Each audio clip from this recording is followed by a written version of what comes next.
사람 사이의 관계는 오래된 벽돌담 같습니다. 조심히 쌓아 올리지만 한 번 금이 가면 다시 맞붙이기 어렵지요. 그날은 이상했습니다. 익숙한 농담이 이상하게 마음을 찔렀습니다. 70세 박노인 공원 벤치에서 친구 김춘배와 장기를 둡니다. 40년 지기 친구. 같은 공장에서 일했고 서로의 아이 결혼식까지 챙긴 사이입니다. 장기 알을 놓을 때마다 짝짝 소리가 고요한 오후를 메웁니다. 그 수는 잘못됐어. 장기알은 한 번 나가면 못 들어오잖아. 야, 내가 장기 몇 판을 뒀는데 그걸 몰라? 둘의 티격태격은 일상이었습니다. 그러나 그날 공기의 결이 달랐습니다. 김춘배가 툭 던지듯 말했습니다. 요즘 젊은 사람들 보면 우리 때보다 훨씬 똑똑해. 생각이 열려 있잖아. 박노인의 손이 멈췄습니다. 그래, 연료는 있지.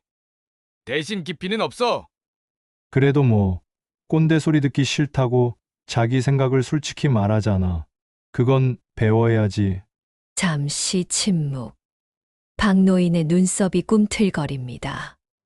너 그 말 지금 나 들으라고 하는 거냐?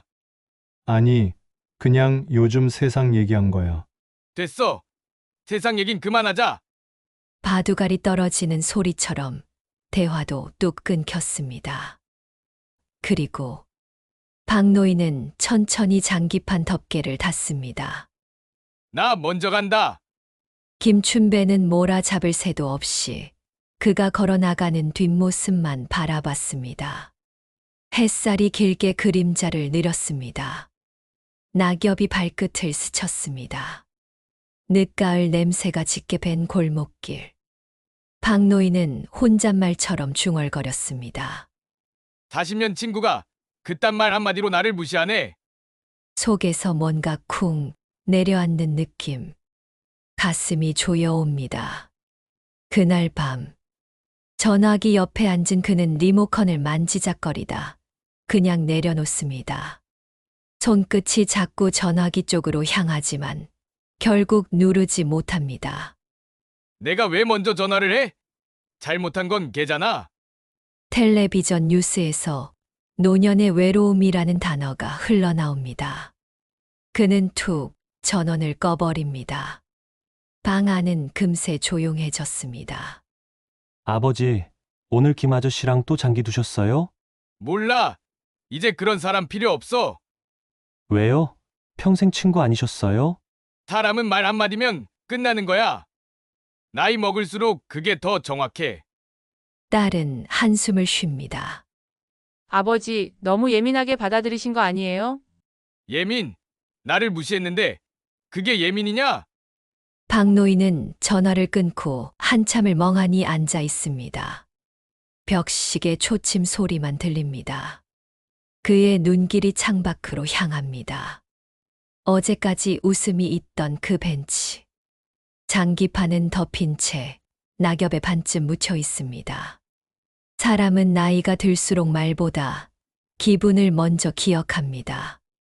그리고 그 기분 속엔 상처보다 체면이 앞서 있지요. 누가 먼저 사과하느냐, 그게 이기는 거라 믿으니까요. 하지만 진짜 지는 건 마음을 닫는 순간입니다. 자존심은 타고나는 게 아닙니다. 대부분 오래 참은 사람의 마음에서 생깁니다. 박노인에게도 그 긴 참음의 세월이 있었습니다. 박씨, 기계 멈추면 네 책임이야. 오반장의 고함에 박노인은 고개를 숙였습니다. 손바닥에 힘줄이 튀어나왔지만 아무 말도 하지 않았습니다. 그때 그는 두 아이의 아버지였고 아내는 병원에 입원 중이었습니다. 월급이 끊기면 가족이 무너질 게 눈에 보였습니다. 점심시간 동료들이 담배 피며 불평할 때 그는 도시락 뚜껑만 열고 말했습니다. 괜히 입 잘못 눌렸다가 찍히면 손해야. 그 말이 그의 평생 좌우명이 되었습니다. 참는 게 이기는 거다. 그해 겨울 회사는 갑자기 구조조정을 발표했습니다. 그는 살아남았지만 가장 친했던 후배 성우가 잘렸습니다. 형, 나 대신 한마디만 해줘요. 반장이 사람을 너무 불공평하게 자르잖아요. 박노인은 시선을 피했습니다. 내가 나서면 나도 찍히지. 미안하다. 성우는 씁쓸하게 웃으며 말했다. 역시 형도 자기 살 길 챙겨야죠. 그 말이 박노인의 가슴을 파고들었습니다. 그날 밤 그는 술 한 잔을 비우며 혼잣말했습니다. 나는 왜 이렇게 비겁할까? 하지만 다음 날 또 아무렇지 않게 출근했습니다. 그때부터였습니다. 말하면 손해본다. 그 믿음이 마음 깊숙이 자리 잡은 건 퇴근 후 식탁 위엔 늘 식은 반찬과 아내의 한숨이 있었습니다. 오늘 하루 어땠어요? 별일 없어. 그 대답이 습관이 되었습니다. 딸의 발표의 날 그는 퇴근을 서둘렀지만 지하철이 지연됐습니다. 도착하니 공연은 이미 끝. 딸이 입을 삐죽이며 말했습니다. 아빠는 맨날 늦어. 그는 아무 말도 하지 못했습니다. 그저 주머니에서 사탕 하나 꺼내 건넸죠. 그 말 한마디가 가슴에 오래 남았습니다. 사랑하는 사람에게조차 미안하다는 말을 하지 못하던 시절. 그게 그를 더 굳게 만들었습니다. 세월이 흘러 50대가 되었을 때 그의 말투는 점점 단단해졌습니다. 남자는 흔들리면 안 된다. 가족은 내 말 듣고 따라야 해. 이건 권위가 아니라 또 무시당할까봐 스스로 쌓은 방어벽이었습니다. 그의 자존심은 그렇게 만들어졌습니다. 참음과 상처가 굳어져 만든 마음의 갑옷. 박노인은 화면 속 젊은 노동자들을 바라보다가 중얼거립니다. 참았던 게 자랑이었는데 이젠 그게 독이 됐구먼. 그 순간 친구 김춘배의 말이 떠올랐습니다. 요즘 젊은 사람들 자기 생각을 솔직히 말하잖아. 그 말이 오래된 상처를 찔러온 것이었습니다. 그게 나한텐 가장 두려운 말이었지. 솔직하게 사는 거. 그는 천천히 눈을 감았습니다.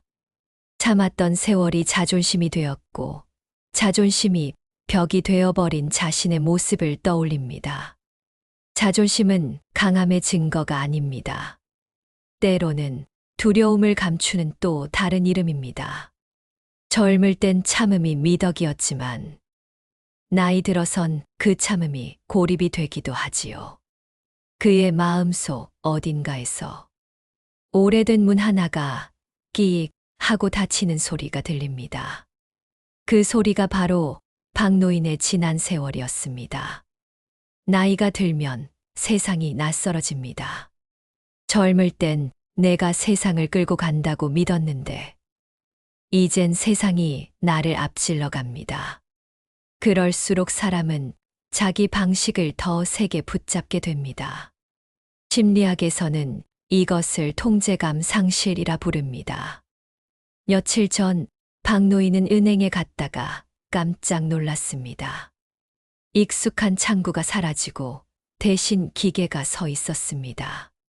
화면에는 숫자와 영어가 뒤섞여 있었죠.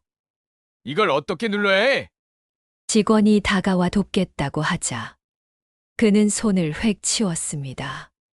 내가 알 줄 몰라서 그러는 게 아니야. 그냥 좀 복잡하네. 하지만 속으로는 손이 미세하게 떨렸습니다. 그건 단순한 불편함이 아니라 세상이 나를 필요로 하지 않는다는 감각이었습니다. 집으로 돌아온 그는 괜히 신문을 크게 펼치며 말했습니다. 요즘은 다 기계야. 사람은 어디로 가는 거냐? 딸이 웃으며 말했습니다. 아버지도 스마트폰 배우시면 돼요. 그 말에 박노인의 얼굴이 굳습니다. 내가 그깟 거 배울 나이냐? 나도 내 방식이 있어. 잠시 침묵. 딸이 조용히 방으로 들어갑니다. 박노인은 신문을 내려놓고 중얼거립니다. 나도 배우고 싶어. 근데 자꾸 모르겠단 말이야. 그 말은 목구멍까지 올라왔다가 결국 삼켜졌습니다. 대신 신문이 구겨지는 소리만 남았습니다. 심리학자들은 말합니다. 노년의 고집은 변화를 거부하는 게 아니라 존재가 사라질까 두려운 마음의 방어다. 젊을 땐 실패해도 다시 하면 됐지만 이제는 다시라는 단어가 점점 사라집니다. 그래서 사람들은 익숙한 것들을 붙잡습니다. 내 방식, 내 판단, 내 경험이 마지막 보루가 되는 겁니다. 박노인은 자기도 모르게 틀리지 않으려는 사람이 되어 있었습니다. 내가 틀리면 내 인생이 틀린 게 되잖아. 그게 마음속 깊은 두려움이었습니다. 며칠 동안 그는 밖에 나가지 않았습니다. 그러다 어느 날 오랜 이웃 정 씨가 찾아왔습니다. 박형, 요즘 얼굴이 안 보여서 왔어요. 그냥 세상 돌아가는 게 마음에 안 들어서 그래. 정 씨는 커피를 한 모금 마시며 말했습니다. 우리도 늙었으니 인정해야지. 이젠 세상보다 마음이 느려진 거야. 박노인은 잠시 생각하다가 물었습니다. 근데 왜 우리는 늙을수록 고집스러워질까? 정 씨는 웃으며 답했습니다. 고집이라기보다 세상이 우리 속도를 기다려주질 않으니까 그래. 그 한마디에 박노인의 눈이 흔들렸습니다. 누군가 자기 마음을 이해했다는 느낌. 그건 오랜만의 일이었습니다. 그날 밤 박노인은 오래된 라디오를 켰습니다. 다 그 소리와 함께 클래식 음악이 흘러나옵니다. 그는 볼륨을 살짝 높이며 중얼거렸습니다. 내가 바꾸는 건 두려운데 세상이 바뀌는 건 더 두렵다. 노년의 고집은 사실 통제를 잃어버린 불안의 다른 이름이었습니다. 가족도 사회도 몸도 이제는 자기 뜻대로 되지 않으니 그는 말이라도 세게 하며 자신이 여전히 존재한다는 걸 증명하고 있었던 겁니다. 다음 날 창밖에서 아이들 웃음소리가 들렸습니다. 초등학생 둘이 장기판을 놓고 다투고 있었습니다. 내가 이겼다니까. 아니야. 규칙이 다르다니까. 박노인은 미소를 지으며 창문을 열었습니다. 얘들아, 장기는 이기는 게 중요한 게 아니라 서로 약속을 지키는 게 더 중요하단다. 아이들이 잠시 멈춰 고개를 끄덕였습니다. 그는 그 모습을 한참 바라보다가 조용히 웃었습니다. 세상도 사람도 결국은 내 방식이 아니라 서로의 약속으로 굴러가는 거였구나. 나이가 들수록 세상은 더 빠르게 변하고 마음은 점점 느려집니다. 그래서 우리는 익숙함을 꼭 붙잡으려 합니다. 하지만 진짜 품격은 변화를 버티는 힘이 아니라 변화 속에서도 마음을 여는 용기입니다. 자존심은 내가 옳다가 아니라 너도 그럴 수 있지를 받아들이는 데서 피어납니다. 박노인은 라디오를 끄며 중얼거렸습니다. 이젠 좀 내려놓을 때도 됐지. 그 말은 마치 오래 묵은 돌덩이가 천천히 내려앉는 소리 같았습니다. 가족은 가장 가까운 사람이지만 가장 깊은 상처를 남기기도 합니다. 자존심이라는 갑옷은 바깥보다 집 안에서 더 두꺼워집니다. 딸이 말합니다. 아버지, 정기검진 예약하셨어요? 이번 주 안에 해야. 박노인이 고개를 젓습니다. 내 몸은 내가 알아. 괜히 돈 낭비하지 마라. 요즘은 조기검진이 정말 중요. 의사가 뭘 알아? 젊은 사람들은 다 병원만 믿어. 식탁 위 젓가락 소리가 멎습니다. 사위는 물컵을 들어 올렸다가 다시 내려놓습니다. 아버지, 그렇게 말씀하시면 저도 몰아드릴 말이 없어요. 그래, 말하지 마라. 어차피 내 말도 안 들을 거잖아. 숟가락이 접시에 팅 부딪힙니다. 찌개 김이 사라진 것처럼 대화도 감정도 식어갑니다. 그때 문틈에서 망설이던 손주가 조심스레 나옵니다. 할아버지, 엄마랑 싸우지 마세요. 잠시 뜸을 들이다가 덧붙입니다. 할아버지 목소리 커지면 엄마가 울어요. 박노인의 눈썹이 미세하게 떨립니다. 젓가락 끝이 공중에서 방향을 잃습니다. 그 한마디가 오래 굳은 마음의 비늘을 벗겨냅니다. 그리고 아주 오래된 기억 하나를 꺼냅니다. 어린 딸이 공연장 밖에서 아빠는 맨날 늦어. 라고 외치던 순간 주머니 속 사탕한 날 끝내 하지 못한 미안해. 현재로 돌아옵니다. 박노인은 고개를 숙인 채 반찬만 뒤적입니다. 미안하다는 말, 그 한마디가 세상에서 가장 어려운 말이 됩니다. 다음 날 아침 박노인은 스마트폰 진동 소리에 눈을 뜹니다. 화면에는 짧은 문자 한 줄. 김춘배님 별세, 한국병원 장례식장. 특실. 한동안 화면이 흐릿하게 보입니다. 손끝이 떨리고 휴대폰을 쥔 손에 땀이 베어듭니다. 문자창의 네모난 테두리가 유난히 차갑게 느껴집니다. 그는 한 줄의 문자가 이토록 무겁게 다가올 줄 몰랐습니다. 어제의 말 한마디가 오늘의 이별이 되었습니다. 공원 벤치에 앉은 그는 바람에 굴러가는 낙엽을 바라봅니다. 낙엽 하나가 장기알처럼 돌다가 멈춥니다. 그는 그날 장기판만 덮은 게 아니라 사람과의 인연도 덮어버렸다는 걸 깨닫습니다. 해질녘 거실. 박노인이 말합니다. 내일 장례식장 좀 같이 가줄래? 딸이 놀란 눈으로 바라봅니다. 그 김 아저씨요? 공원에서 같이 장기 두시던 분? 그래, 그 친구야. 박노인은 잠시 말을 멈춥니다. 그리고 낮게 말합니다. 사람이 그렇게 쉽게 가는 줄 몰랐다. 괜히 내 고집이 내 친구를 멀리 보냈지. 딸은 조용히 아버지의 어깨를 토닥입니다. 토닥, 토닥. 짧은 소리가 방 안에 맴돕니다. 위로의 손길은 논쟁을 해결하진 않지만 마음을 누그러뜨립니다. 그때서야 사람은 자기 안의 목소리를 들을 수 있습니다. 영정 앞. 박노인은 합장한 채 오랫동안 고개를 숙입니다. 미안하다, 김영.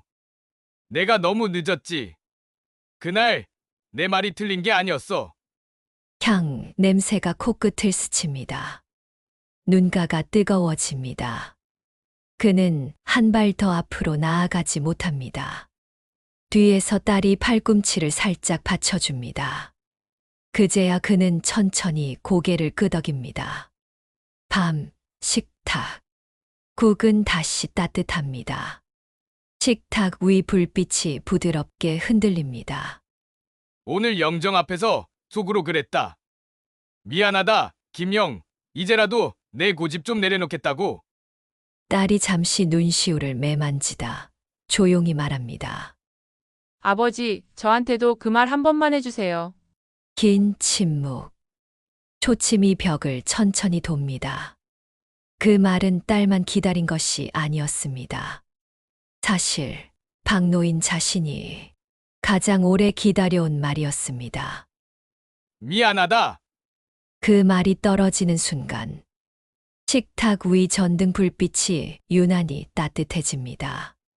손주가 조심스레 다가와 아버지의 다리를 끌어안습니다. 고마워요. 할아버지. 고집은 마음을 지키는 갑옷이지만 그 갑옷이 두꺼울수록 사랑은 닿기 어렵습니다. 늦었다고 생각하는 그 순간 한마디의 말이 인생을 다시 움직입니다. 박노인은 창문을 엽니다. 차가운 바람이 불어옵니다. 하지만 마음은 이상하리만큼 따뜻합니다. 사람은 결국 미안하다는 말로 다시 시작합니다. 사람은 나이를 먹는다고 무너지는 것이 아닙니다. 조금씩 비워질 뿐입니다. 그 비워짐이 처음엔 외로움처럼 느껴지지만 사실은 새로운 평화의 시작입니다. 박노인에게 그 평화는 아주 천천히 찾아오고 있었습니다.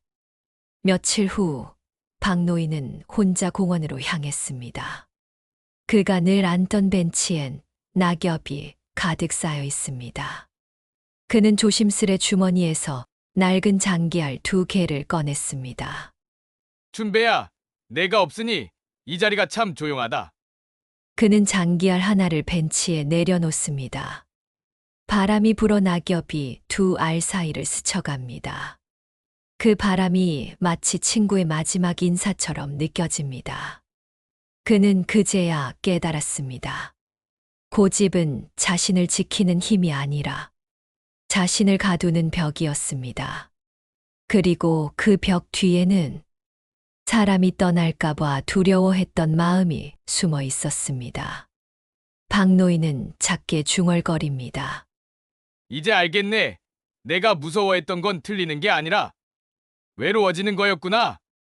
그날 오후 그는 오랜만에 동네 시장으로 나갔습니다. 계란을 담다 손이 덜덜 떨리자 상인이 다가와 말합니다. 아버님, 제가 봉지 잡아드릴게요. 예전 같았으면 됐어요. 내가 알 줄 알아요. 했겠지만 이번엔 부드럽게 웃으며 말했습니다. 고맙습니다. 요즘 손이 말을 안 들어서요. 상인은 환하게 웃습니다. 그 웃음에 박노인의 얼굴도 자연스레 풀립니다. 사람은 도움을 받을 때 작아지는 것이 아닙니다. 오히려 마음을 내어줄 때 더 커집니다.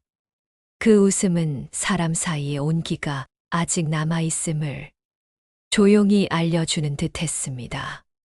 저녁 무렵 딸이 말합니다. 아버지, 요즘 표정이 참 부드러워지셨어요. 박노인은 웃으며 대답합니다. 그래, 나도 느낀다. 예전엔 내가 오라야 마음이 편했는데 이제는 굳이 오를 필요가 없더라. 두 사람은 천천히 골목길을 걷습니다. 노을이 벽에 부딪혀 따뜻한 빛으로 번집니다. 박노인이 조용히 말을 이었습니다. 내가 미안하단 말을 너보다 나한테 먼저 해야겠더라. 딸이 웃으며 고개를 끄덕입니다. 이제야 진짜 아버지 같아요. 박노인은 작게 웃습니다. 현명해진 게 아니라 늦게 철이 든 거지. 밤, 책상 위에 노트를 펼칩니다. 그의 손글씨는 삐뚤지만 단단합니다. 자존심으로 버텼던 세월이 길었다. 하지만 오늘 알았다. 진짜 자존심은 내가 틀렸을 때 미안하다고 말할 수 있는 용기였다. 그는 펜을 내려놓습니다. 글씨가 잠시 흐릿하게 흔들립니다. 눈가가 살짝 젖은 탓입니다. 창문을 열자 밤하늘에 달이 떠 있습니다. 은은한 달빛이 그의 얼굴을 감싸 안습니다. 삶은 완벽해지는 것이 아니라 조금씩 부드러워지는 과정입니다. 자존심을 내려놓는다는 것은 자신을 포기하는 것이 아니라 사람을 향해 다시 마음을 여는 일입니다. 며칠 뒤 박노인은 딸 가족과 함께 시장에 갔습니다. 딸이 말합니다. 아버지, 저기 새로 생긴 카페 들어가 볼래요? 그래, 요즘 젊은 사람들 커피 맛이 어떤지도 알아야지. 카페 안 커피 향이 은은하게 퍼집니다. 손주가 물었습니다. 할아버지, 요즘 제일 좋은 게 뭐예요? 박노인은 잠시 생각하다 미소 지으며 말합니다. 요즘은 모른다고 말할 수 있어서 좋다. 그 말에 딸이 웃고 사위가 따라 웃습니다. 손주는 박수를 칩니다. 그 웃음 속에는 오랜 시간의 벽이 녹아내리는 따뜻한 소리가 섞여 있었습니다. 고집은 두려움의 또 다른 이름입니다. 그 두려움을 인정하는 순간 마음은 자유로워집니다. 자존심은 내가 옳다가 아니라 너도 그럴 수 있지를 받아들이는 데서 시작됩니다. 박노인은 창가에 앉아 라디오를 켭니다. 잔잔한 클래식 음악이 흘러나옵니다. 그의 얼굴에는 오랜만에 고요한 미소가 번집니다. 그는 조용히 중얼거립니다. 이제야 조금은 사람답게 살 수 있을 것 같습니다. 인생의 마지막에는 거대한 사건보다 조용한 일상이 사람을 바꿉니다. 그 일상이 쌓여 어느 날 문득 사람이 달라집니다. 존엄은 남을 이기는 힘이 아니라 스스로를 다스리는 마음에서 옵니다. 박노인은 손수건으로 식탁을 닦습니다. 딸이 부엌에서 웃으며 말합니다. 아버지, 오늘은 제가 아침 차릴게요. 괜찮다. 내가 움직여야 몸도 생각도 늙지 않지. 계란 프라이를 뒤집다 노른자가 터집니다. 노른자가 지글거리며 퍼지고 고소한 냄새가 방 안에 번집니다. 예전 같았으면 투덜댔겠지만 이번엔 웃으며 말합니다. 삶도 그렇지. 완벽하려다 터지면 그게 또 맛이 되는 거야. 그의 표정에는 고요한 자신감이 깃들어 있습니다. 부러지지 않는 강함이 아니라 그를 줄 아는 강함을 배운 얼굴이었습니다. 그날 오후 친구 김춘배의 아내가 찾아옵니다. 박 선생님, 장례식장 와줘서 고마웠어요. 제가 더 미안합니다. 좋은 친구였는데 그때 한마디만 더 건넸어도. 그녀는 고개를 젓습니다. 그 사람, 하늘에서도 박 선생님 걱정했을 거예요. 괜히 또 마음에 담아두겠지 하면서요. 두 사람은 한참을 말없이 앉아 있습니다. 창문으로 오후 햇살이 들어와 테이블 위 두 잔의 커피를 비춥니다. 용서와 이해는 긴 대화보다 오래 남습니다. 누군가의 마음을 품는 일. 그것이 바로 존엄의 또 다른 이름입니다. 저녁 손주가 옆에 와서 묻습니다. 할아버지, 나 커서 뭐 될 것 같아요? 박노인은 미소를 지으며 말합니다. 글쎄다. 뭐가 되든 괜찮다. 대신 마음이 단단하되 너무 딱딱하진 않았으면 좋겠다. 손주가 고개를 갸웃합니다. 딱딱하지 않게 사는 건 뭐예요? 물처럼 사는 거지. 모양이 없어 보이지만 그게 세상 어디든 흘러가거든. 손주가 빙긋 웃으며 묻습니다. 그럼 할아버지는 물이에요? 그래, 이제는 부드럽게 흐를 수 있는 물이 된 것 같구나. 그 웃음은 세대와 세대를 잇는 달이 같았습니다. 부드러움 속에 사람의 온기가 피었습니다. 밤, 거실. 라디오에서 조용한 피아노 선율이 흐르고 박노인은 창밖 불빛을 바라봅니다. 그는 조용히 눈을 감습니다. 어제의 후회, 지난날의 상처, 그리고 오늘의 고요가 한 줄로 이어집니다. 나이가 든다는 것은 시간에 지는 것이 아닙니다. 시간과 화해하는 일입니다. 버티는 것보다 더 중요한 것은 흐르며 자신을 받아들이는 일입니다. 새벽이 밝아옵니다. 박노인은 손주가 그려준 그림을 바라봅니다.